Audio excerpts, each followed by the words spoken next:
Okay, I'm going to show you how to calculate the limit of a function using the rationalize method.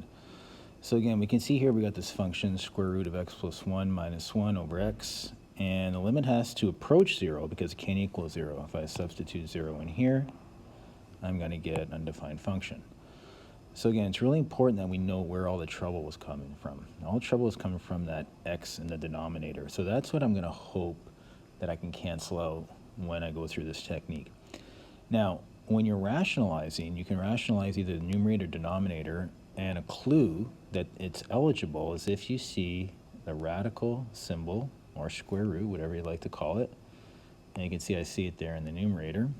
So what I'm going to do, I'm going to rationalize the numerator. So again, it could be the numerator or denominator. So what we want to do, we've got x plus 1 square root minus 1. What I want to do is I want to multiply that by what we call the conjugate, which means the exact same portions of the numerator except instead of minus 1, plus 1. Now, in order for this to hold and be logical, I also need to multiply the denominator by that same conjugate. So again, this could happen in the numerator or denominator. So you're multiplying by the exact same portions, and if it was minus, it'd be plus. If it was plus, it'd be minus. Now you're going to multiply out. The only one you're going to multiply out is where the conjugate kind of formed. So that means the numerator. So I'm not going to multiply out the denominator. I'm going to leave that x times root x plus 1 plus 1. So when you look up here, I got a binomial times a binomial. So root x plus 1 times root x plus 1 is just going to leave me with x plus 1. Now I'm going to show you why that's true. Because x plus 1, the square root, is really to the 1/2. So if I'm multiplying the two of them, I've got the same base, and I'm adding the exponents 1/2 and 1/2, which is 1.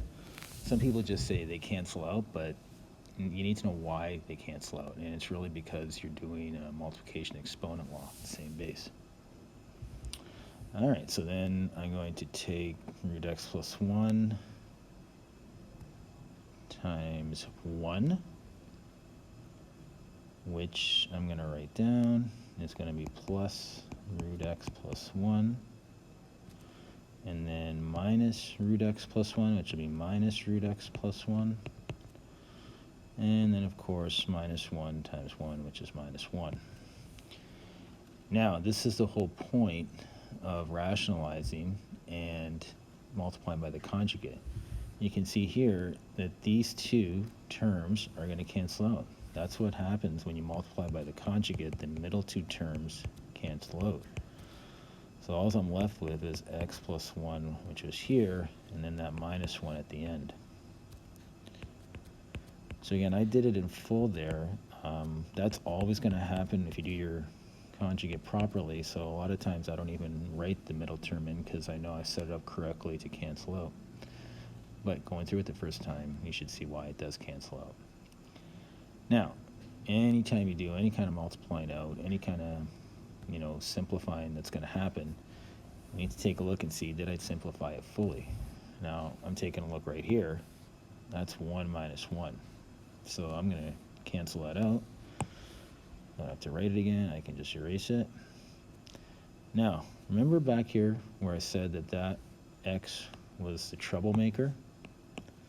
In limits, you want to identify what's causing all the trouble, because that's what you want to cancel. See, now this x, because it's multiplying that conjugate that we had set up, is in a position to cancel with that x there. If that x was adding or subtracting with that conjugate, couldn't do it, but when you're multiplying, it's set up as a factor, so you are allowed to do that. Now, I'm not left with 0 up there, I'm left with 1. And I got that root x plus 1 plus 1. So now I should be okay to get really close to 0, and you can see what happens here. I'm going to sub in 0 plus 1. Remember, the troublemaker was gone. So that's going to leave root 1 plus 1. which is going to be 1 plus 1 is 1/2. And remember, what does that mean?